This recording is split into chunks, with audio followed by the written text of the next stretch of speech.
जगत सृष्टि करिथिबा बालाकु भगवान कुहाजे एवं संकट हारिबा बालाकु हनुमान कुहाजे। भगवान श्री रामंकर सबुठारु बड़ भक्त हनुमान थिले। हनुमान श्री रामंकर केते बड़ भक्त थिले आपनकु जणा पड़िबो एही कहानी माध्यमरे। जेतेबेले प्रभु श्री राम लंका जय करी अयोध्या को फेरुथिले हनुमान कहिले मु आपनक सहित जीवा पई चाहूछि, सेटारे रही आपनकर सेवा करिया पई चाहूछि। प्रभु श्रीराम एवं माता सीता एवं लक्ष्मण सहित मिसी हनुमान मध्य अयोध्या को आसिले। गोटे दिन हनुमान देखिले कि माता सीता तांको मुंडरे सिंदूर लगाउथिले। तो हनुमान पचारिले एपरी कोन पाई करूछंती। माता सीता कहिले मु एपरी करूछि कारण प्रभु श्री रामंकर आयुष बढ़ी जीवो आउ सब बयसे खुशी रे रहिबे। एई कथा जेतेबे हनुमान सुनिले सेतेबे सबु सिंदूर निज उपरे ढाली नेले एवं प्रभु श्री रामंक पाखकु गले। श्री राम पचारिले एमिति कोन पाई करलो, एमिति करिवे पाई तुमको किए कहिले। सेठी हनुमान कहिले माता सीता मुंडरे सिंदूर लगाउथिले आउ आपणकर खुशी एवं आयुष बढ़ाइबा पाई। मु तो चाहे आपण सबुबय खुशी रे रहंतु, आपणको आयुष सबुबय लंबा हो जाओ एवं मु सबुबय आपणको सेवा करूथिबी। सेतिपाई मु पूरा शरीर रे सिंदूर लगाइछि। एही कथा सुनी श्री रामंकु हस तो आसिला, किंतु से तांको भक्तों मनरे तांको प्रति भक्ति देखी तांको मनरे अधिक जगह देदेले हनुमानंकु। आसंतु शिखिबा भगवान श्री रामचंद्रंकर बड़ भक्त हनुमानंक पाखरु एही पांचटी बड़ कथा। शिखिबा पाई हेले सबुठारु बड़ एवं प्रथम कथा हेउची मन एवं बुद्धि संतुलन रखिबा निहाती आवश्यक। छोट बय मिलिथिबा अभिशाप पाई हनुमानंकर शक्ति मने नथिला। सेठी जमंतु जी तांको मने पकाइले कि जे तमे एही समुद्र पार करी जाई माता सीतांको खबर नहीं आसी पारिबो। जेमिति तांको शक्ति कथा मने पड़िला सेतेबे से समुद्र उपरे उड़ीबाकू लागिले।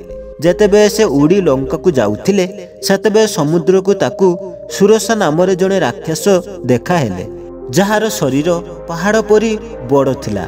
से हनुमानंकर रास्ता रखिदेले आउ कहिले कि मते देवता माने खाइबा पाई देई नाहंती, एबे मु तुमको खाइबी, तुमको एउठी जीवा पाई देबी नाई।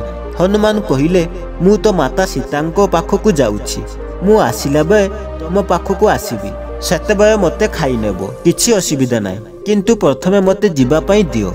सुरसा कहिले ना, मते भगवान ब्रह्मा वरदान देइछंती जे जिहे एही रास्ता रे जिबे से मोर मुहरे प्रवेश करी बाहर को गला परे ही से जिबे, नहेले मु एमिति छाड़ी पारिबी नाही। हनुमान कहिले जेतेबे आपनको वरदान मिलिछि तो मु केमिति बा मना करि पारिबी, आपण मते खाई दियंतु। सुरसा तांको मुह खोलिले आउ सुरसा गोटिए डजन रो मुह खोलिले, हनुमान 2 डजन रे होई गले। एमिति सुरसा जेतिकी बड़ मुह खोलिले हनुमान तार 2 गुणा अधिक होई जाइथिला। जेतेबे सुरसा 300 डजन रो मुह खोलिले हनुमान सेतेबे सबुटारु सान होई ता पाटी को जाई सांगे सांगे बाहर को आसी गले। जेमिति हनुमान एहा कले सुरसा तांको बुद्धि उपरे प्रभावित हेले एवं से तार वास्तव रूप रे आसी गले। से कहिले कि जे से साप मानकर रानी अटे। ए देवता माने तांको पठाइथिले हनुमानकर बुद्धि परीक्षा नेबा पाई कि देखा जीवो माता सीतांको खबर नेबा पाई जे जाउछि तांको पाखरे केते बुद्धि अछि आउ ता पाखरे केते शक्ति अछि। एवं सुरसा कहिले आपण एई परीक्षा रे सफल होई गले, आपण जानतु एबे माता सीतांकर खबर नै श्री रामंकु दियंतु। एई प्रथम कथाटी बहुत गुरुत्व देइथाय जीवन रे। बल एवं बुद्धि माध्यम रे संतुलन रखिबा उचित। आपणको जना रहिबा दरकार कि केउठी बड़ हेबाकू पड़िबो आउ केउठी छोट हेबाकू पड़िबो। जेतेबे हनुमान लंकार पहुंचिले तो राक्षस मानक मध्य रे भगवानक भक्तों से खोजी नेले। द्वितीय कथा हेउची जहा तांकुटु शिकिबार अछि ता हेउची मैनेजमेंट, परिचालना। लंका जय करिबा पछरे श्री रामंकर भक्त हनुमान को द्वारा संभव होइथिला। राक्षस मानक भिड़रे भी से भगवानकर भक्तों को से जानि पारिथिले। गोटे घर भितरु किछि शब्द आसीथिला, प्रभु श्री रामंकर नाम जप करुथिले। सेठी हनुमान ब्राह्मण होई भक्त मानकर परीक्षा नैथिले। तांको जणा पड़िथिला कि सेठारे रामंकर भक्त अछंती। सेतेबे हनुमान सेमानंक सहित बंधुता करिथिले। माता सीता केउठी थिले ताहा जानिले। माता सीतांकर सहित भेट हैला आउ सेथिपाई लंकार भय विस्तार करिबा पाई सेठारे निया लगाई देइथिले। कहिले जे आमर सेना माने केते बड़ युद्ध हेबाकु जाउछि ताहा देखाई देइथिले श्री हनुमान। भाई विभीषणर बंधुता श्री रामଙ୍କ सहित करिदेले। लंका विजय को सहज करिदेले केवल निजर बुद्धि एवं परिचालना तथा रणनीति पाई। तो आपणक जीवन में कौन सी भी बड़ लक्ष्य आसी जाए तो छोट छोट स्टेप रे नहीं आपण ताकू सहज करि परिबे। एही कथा शिखाइछन्ति हनुमान। जेमिति मु कहूथिली समुद्र मझिरे सुरसा नाम राक्षस सहित देखा होइथिला।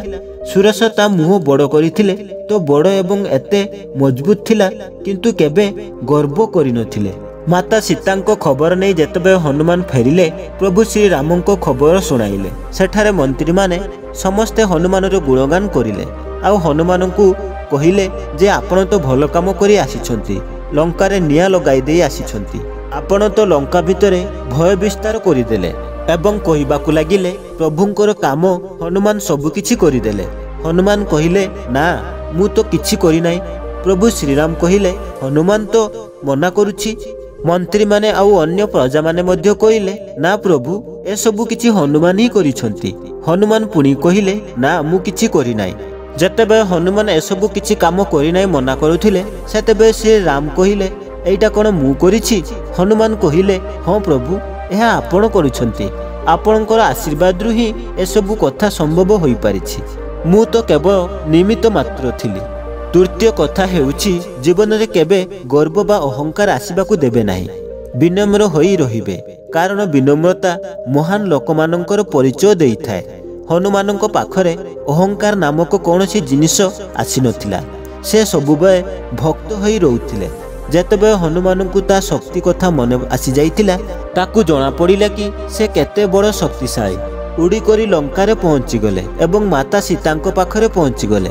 तांको खबर नेले एवं से चाहथिले किछि समय मध्यरे माता सीतांको सेठारु उठाई नै प्रभु श्री रामंको पाखरे आनी छाड़ी देई थांते, किंतु से समिति करले नाही। जेतेबे हनुमान सीतामाता सहित देखा करिथिले सीतामाता बहुत रागी जाइथिले।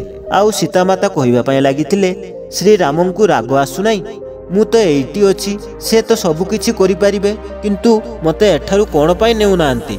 हनुमान कहिले मां मु एबे आपन को नै परिबी किंतु मते आदेश नाही। द्वितीय कथा हेउछि प्रभु श्री राम निजे एइठी आसीबे एवं रावण को हत्या करिबे आउ आपन को सम्मान सहित नै जिबे। मु रावण को परी चोरी करी आपन को एइठू नै परिबी नाही। भगवान आसीबे रावण को हत्या करिबे आउ ससम्मान सहित आपन को नै जिबे। बस आपन टिके अपेक्षा करंतु, एबे माता आदेश नाही।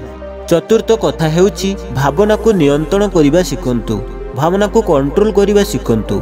जेतेबे माता सीता को सेही अवस्था हनुमान देखिले अशोक वाटिकारे थिले, बहुत दुखरे थिले, चिंतित मध्य थिले। हनुमान को राग तो आसिला। से भाबिथिले एबे ही माता सीता को एठारु नहीं जिबे, किंतु जानिथिले जे तांको आदेश नथिला। सेतिपई तार दुख को कंट्रोल करी से मां सीता को कहिले आपण अपेक्षा करंतु, प्रभु आसुथिबे। दुख को कंट्रोल करी तांको सम्मान देइथिले हनुमान। एही कथा शिखाइथिले हनुमान। एवं शेषरे बड़ कथाटी हेउछि पंचम कथा हेउछि सबुबे हाँ कहबा शिखंतु। हनुमान केबे ना कहि नथिले। तांकु जिए जहा करिबा पई कहउथिले से हाँ ही कहउथिले। जेतबे समुद्र पर उड़ी लंका जीवा पई कहिले हनुमान कहिले हाँ मु चली जीवी। जेतबे लक्ष्मण युद्ध रे मूर्छित होई गले गुरुजी कहिले संजीवनी बूटी दरकार, हिमालय रे ताहा मिलिबो।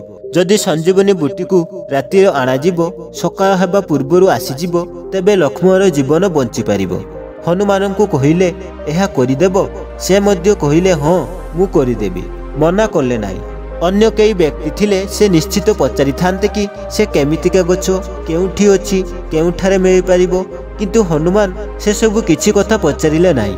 आउ द्रुत गति रे जाई से संजीवनी बूटी को नहीं फेरी आसीथिले।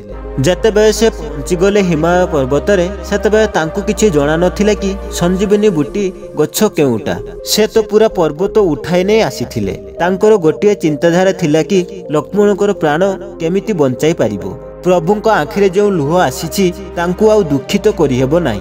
लक्ष्मणଙ୍କ जीवन बंचिबा दरकार। से पूरा पर्वत नहीं आसीथिले किंतु मना करले नाही। तेबे आपण मध्य भी जीवन रे कौनसी कार्य करिया पई चाहुचंती कि बड़ हेबा पई चाहुचंती ताहाले हाँ कहबा शिखंतु ना कहंतु नाई। दर्शक बंधु शेष रे हनुमान कथा कहबी तांको बापांको ना थिला केशरी। रामायण अनुसार हनुमान जतबे छोट थिले तांकर ना बजरंग बोली थिला। हनुमान ना केमिति हेला थरे हनुमान खेल खेल से सूर्य को मुहरे गेई देइथिले सृष्टि रे अंधार हो जाइथिला। एई कथा जतबे भगवान इंद्र को जना पड़िला से बहुत रागी जाइथिले एवं तार वज्र साहाय्य रे हनुमान मुहरे प्रहार करथिले। आउ हनुमान टिके दाढ़ी मध्य भांगी जाइथिला।